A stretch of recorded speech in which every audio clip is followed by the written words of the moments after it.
υπάρχει κι άλλη. Και επειδή δεν υπάρχει άλλη, σου πέφτουν τα μαλλιά, τσαντίζεσαι, τσακώνεις από εδώ, και κάνεις 10 χρόνια να τελειώσεις, και δεν τι να κάνεις, γιατί ακριβώς υπάρχει αυτό το πράγμα.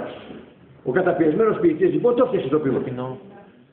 Το ποτήριο αυτό πάρε μακριά, μα αν υπάρχει κι άλλη. Τα χιλιάδες μάτια της, διότι τα μαθήματα τα οποία δεν καταπιέζουν να περάσει.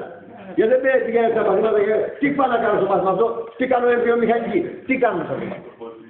Τι ψάχνουμε να βρούμε. Αντοχή των υλικών, τι ψάχνουμε να βρούμε. Θερμοδυναμική, τι ψάχνουμε να βρούμε.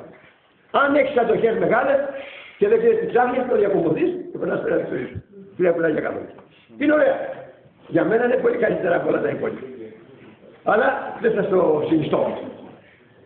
Στο σύνολο. Διότι η κοινωνία δεν στηρίζεται. Η κοινωνία στηρίζεται στη διακομώδηση όταν ο άλλος είναι γνώστης του βάθους των νοημάτων.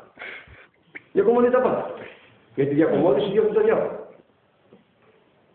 Μάλλον, η διακομώδηση διώχνει το άγχος. Ποιος είναι ο άρχον του άγχους όμως? Ο φόβος. Ο φόβος.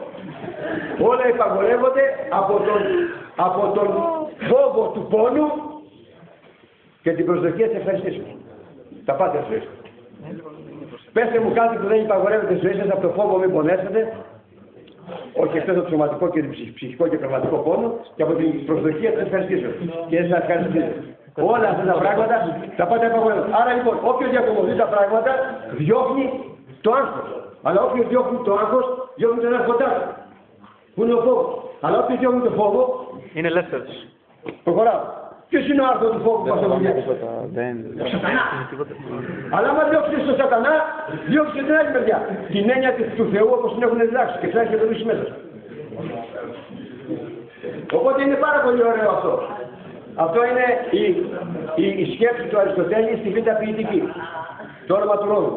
Αν δεν δει το έργο, έχει και βιβλίο. Τι του έκο αυτό. Ότι η διακομώδηση διώχνει τα πράγματα και τις έννοιες. Καταλάβατε.